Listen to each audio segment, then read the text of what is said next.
Okay, another big question that a beginner crocheter can ask is what size hook do I need? So this is actually written on your skein of yarn. So if you look at these three squares here, this very last one with one hook in it is your recommended hook size for this skein. And as you can see, it says 5.5 millimeter.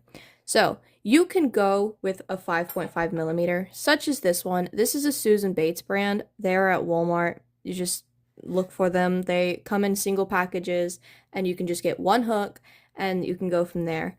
However, one thing I'd like to point out that I don't think a lot of people point out is it truly depends on what your beginner projects are.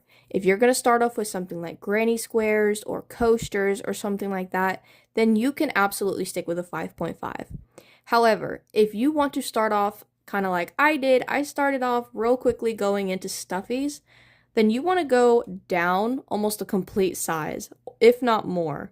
So I use a size 4 for this yarn when I make stuffies, and that is so that your stuffing does not pop through the holes. This is very important, but like I said, if you're going into basic stuff, granny squares, things like that, a 5.5 or a 5 millimeter, those are totally fine. Getting into something that you do not want the holes to show through and you don't want it as loose and as drapey, I would recommend a smaller size hook.